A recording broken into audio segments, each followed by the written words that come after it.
Corona பீரியடில் வந்து நிறையா பேர் ரொம்ப கஷ்டப்பட்டாங்க. கலெக்டரோட பிஏ வந்து என்கிட்ட ஃபோனில் பேசினாங்க. அப்போ பேசையில் அது வந்து பிஸ்னஸாக ஆனது தான் இம்யூனிட்டி பூஸ்டருங்க. இது வந்து நீங்கள் பிஸ்னஸாக பண்ணுங்கள், எவ்வளவு நாள் நாங்கள் வாங்கிக்கிறோம்.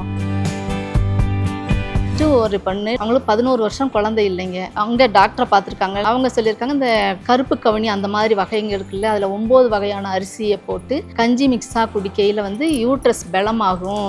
அப்படி வந்தது தான் இந்த தங்கபஸ்பம் கஞ்சிங்க. மாப்பிள சம்பா அரிசியில் வந்து பொரியாக பண்ணி கடலை, பொட்டுக்கடலை, வேர்க்கடலை எல்லாம் போட்டு கடலை மிட்டாய் பேஸில் கொடுத்து இது நல்ல மூவிங்காக இருக்குது.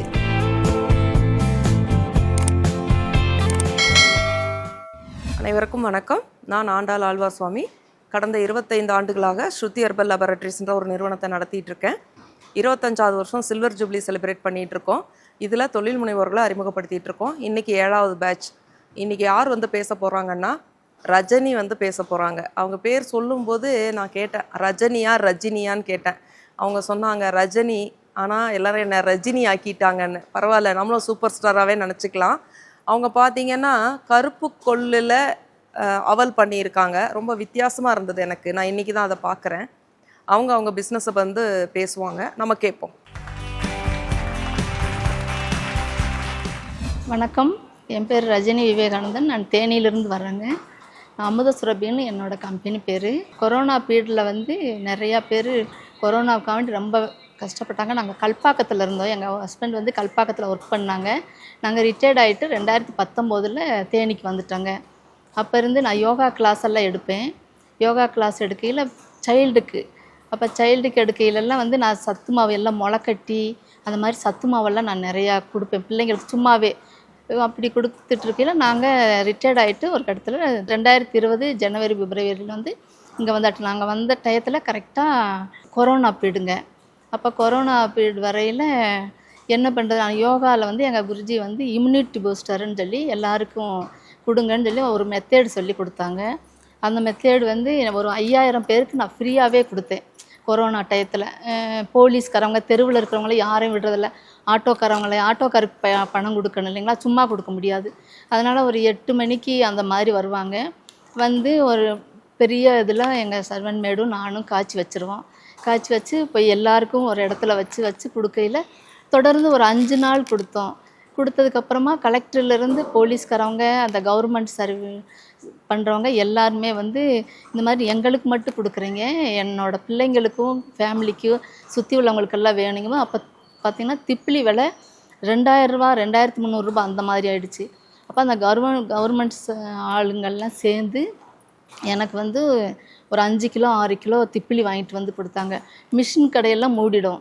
அப்போ அவங்களே ஓப்பன் பண்ண சொல்லி அந்த இம்யூனிட்டி பூஸ்டர்னு இதுதான் அந்த இம்யூனிட்டி பூஸ்டரு.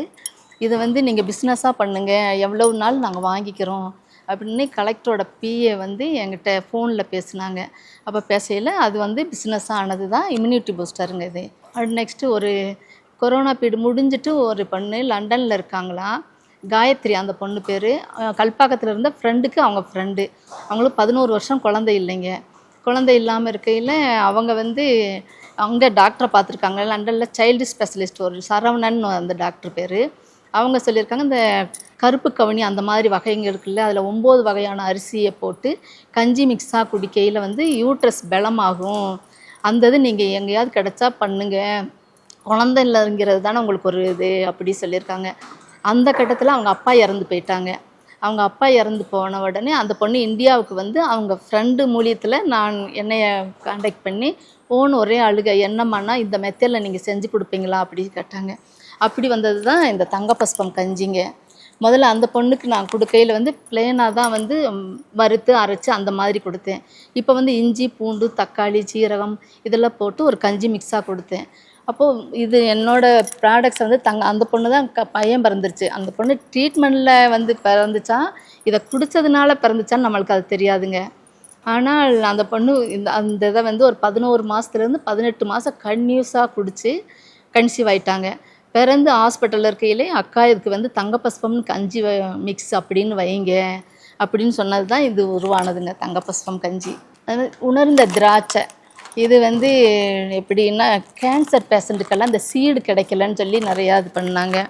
அப்போ என்ன பண்ணுறது அப்படி யோசிக்கல. கேவிகேல தான் நான் வந்து வாங்கி எங்கள் குருஜி இவங்களுக்கெல்லாம் கிடைக்குமா, ஒரிஜினலாக கிடைக்குமா அப்படி சொல்லி சொன்னாங்க. கிடைக்கும் அப்படிங்கும்போது ரம்யா அவங்க வந்து என்னை பூனே கூட்டிகிட்டு போயிருந்தாங்க. திராட்சைக்காக வேண்டி ஒரு ட்ரைனிங் மாதிரி. அப்போ தான் ஃபஸ்ட்டு ரம்யா எனக்கு அறிமுகம் ஆகுறாங்க. அப்போ கூப்பிட்டு போகையில் இப்போ மார்ச் மாதம் நாங்கள் போனோங்க. கிட்டத்தட்ட ஒரு 1500 கிலோ நான் சேல்ஸ் பண்ணிட்டேங்க மார்ச் மாதத்துலேருந்து. இது நிறைய ஹாஸ்பிட்டலுங்களுக்கு அங்கங்கே போகுது. இது உணர்ந்த திராட்சை. நட்ஸ் மிக்ஸு நிறைய ஹாஸ்பிட்டலுங்களுக்கு வந்து ஒயிட்டில் நான் கொடுக்குறேங்க. அமுத சுரபிங்கிற பேரில் கொடுக்கல. இது எப்படின்னா ஒரு ஹாஸ்பிட்டல்லேருந்து இந்த மெத்தேடில் வந்து நீங்கள் பண்ணி கொடுக்க முடியுமான்னு அந்த மெத்தேட் வந்து அவங்க சொல்லி கொடுத்தது. அவங்க கொடுத்து மாதம் ஒரு 50 கிலோ 60 கிலோ வந்து ஒரு ஆள் அனுப்பிச்சி விடுவாங்க. நான் கொடுப்பேன் அந்த மாதிரி. அதுமாதிரி சத்து மாவும் மாதம் 500 கிலோ அவங்க வாங்கிட்டு போயிடுறாங்க. அப்போ இந்த கல்பாக்கம் அண்டு சென்னை இந்த பக்கமெல்லாம் ஸ்கூலில் வந்து சம்மர் கிளாஸ் நடக்கும் இல்லைங்களா, அங்கே வந்து சமோசா பப்ஸு அந்த மாதிரி கொடுக்குறோம். இதுக்கு என்னங்க பண்ணுறது அப்படி சொல்லி கேட்டாங்க. 2 வருஷம் வந்து லட்டு மெத்தடில் கொடுத்தேன். போன வருஷம் வந்து உடஞ்சி போயிடுச்சு லட்டெல்லாம். அப்போ என்ன பண்ணுறது அப்படிங்கும்போது மாப்பிளை சம்பா அரிசியில் வந்து பொரியாக பண்ணி கடலை பொட்டுக்கடலை வேர்க்கடலை எல்லாம் போட்டு கடலை மிட்டாய் பேஸில் கொடுத்து இப்போ நான் கொடுத்துட்டு இருக்கேங்க. இது நல்ல மூவிங்காக இருக்குது. நிறையா பேர் வந்து என்னென்னலாம் பண்ணுறீங்கன்னா என்கிட்ட 28 ஐட்டம் ப்ராடக்ட்ஸ் இருக்குது அப்படின்னு நான் சொல்லியிருந்தேன். அப்போ கொள்ளில் வந்து அவள் இருக்கா அப்படின்னு. அப்படியானா ஒரு எம்பிஎஸ் ஸ்டூடெண்ட் வந்து வந்திருந்தாங்க. எனக்கு இந்த மெத்தேடு தெரியும் அப்படி சொன்னாங்க. நீங்கள் வந்து நான் மிஷினரியெல்லாம் வாங்கி தந்தால் நீங்கள் வந்து இதெல்லாம் பண்ணி கொடுப்பீங்களா தம்பி, உங்களுக்கு நான் சம்பளம் கொடுத்துட்றேன் அப்படி சொன்னேன். அப்போது சொல்லையில் முளைக்கட்டி நான் கொடுத்துருவேன். கொடுத்ததுக்கப்புறமா அந்த பையன் வந்து கொள்ளு அவளாக பண்ணி கொடுப்பாங்க. கொள்ளு கம்பு சோளம் ராகி கருங்குருவை கருப்பு கவுனி மாப்பிளை சம்பா இதெல்லாம் அவள் பேஸில் பண்ணுறோங்க. எங்கள் பையன் துபாயில் ஒர்க் பண்ணுறதுனால தமிழ் கடைன்னு அங்கே இருக்காங்க. அவங்களுக்கு வந்து இதை எடுத்துகிட்டு போய் கொடுக்குறாங்க. அங்கே எஃப்எஸ்சிசி வாங்கினா நிறையா பைசாகுதான். அதனால் அடுத்த கட்டம் போகணுங்க. என்கிட்ட வந்து 27 டீலர் இருக்காங்க. அவங்க வந்து ஒயிட்டில் வாங்கிப்பாங்க. சில பேர் ஒயிட்டில் வாங்கி அவங்களே சேல்ஸ் பண்ணிப்பாங்க. அப்புறம் நம்மக்கிட்ட இந்த அமுத சுரபிங்கிற பேர்லேயும் நிறையா பேர் வாங்குகிறாங்க. இது உங்களுக்கு இந்த ஒயிட்டில் வேணும்னாலும் ப்ராடக்ட்ஸ் வேணும்னாலும் டிஸ்கிரிப்ஷனில் வந்து என்னோடய நம்பரை நான் கொடுக்குறேன். நீங்கள் வந்து ஃபாலோ பண்ணிக்கோங்க.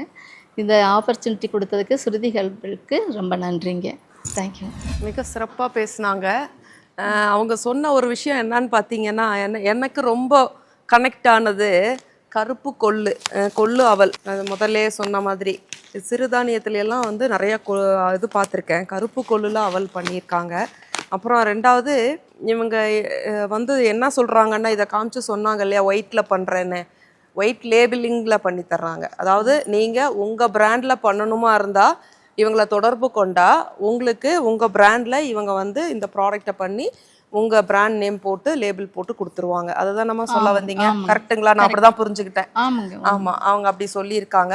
ஒயிட் லேபிளிங் தேவைப்படுறவங்க இவங்களை தொடர்பு கொள்ளலாம். அப்புறம் இன்னொரு விஷயம், ரொம்ப முக்கியமான விஷயம் சொன்னாங்க. நான் நிஜமாவே இது வந்து கடலை மிட்டாயின்னு தான் நினச்சிட்டு இருந்தேன்.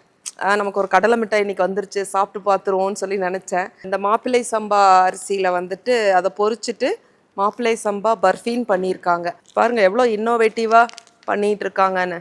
இது என்னது? தங்க பஸ்பம் கஞ்சியாங்க. நாங்கள் மருந்து தயாரிக்கிறவங்க, தங்க பஸ்பம்னு ஒரு மருந்து இருக்குது. ஆனால் இவங்க கஞ்சியே தங்க பஸ்பம் கஞ்சின்னு சொல்லி பேர் வச்சுருக்காங்க. அருமை, மிக சிறப்பு. ரொம்ப இன்னோவேட்டிவாக பண்ணிகிட்டு இருக்காங்க. வாழ்த்துக்கள்மா, மேலும் மேலும் உயர ரொம்ப வாழ்த்துக்கள். இந்த இடத்துல வந்து பேசுனதுக்கு ஸ்ருதி ஹெர்பலும் ரொம்ப சந்தோஷப்படுறோம். ஸ்ருதி ஹெர்பல் சார்பாக எங்களுக்கும் ரொம்ப சந்தோஷம். உங்களை மாதிரி தொழில் முனைவர்கள் வந்து பேசுகிறது எங்களுக்கும். ஏன்னா நாங்கள் ஒரு பிஸ்னஸில் இருந்தால் கூட நிறைய விஷயங்கள் தெரியாது இல்லைங்களா. உண்மையிலே நீங்கள்லாம் வந்து பேசுறது மூலமாக நாங்கள் நிறையா விஷயங்கள் கற்றுக்குறோம். எங்களுக்கு எல்லாமே தெரியுன்ற 25 வருஷமாக பண்ணுறோன்றனால எங்களுக்கு எல்லாமே தெரியுன்ற அர்த்தம் கிடையாது. ஏன்னா எங்களுக்கு தெரியாத விஷயங்கள்லாம் நீங்கள் வந்து புதுசாக இதை பண்ணுறோம் அதை பண்ணுறோன்னும் போது ரொம்ப சந்தோஷமாக இருக்குது. எனிவே வாழ்த்துக்கள்மா, சிறப்பு.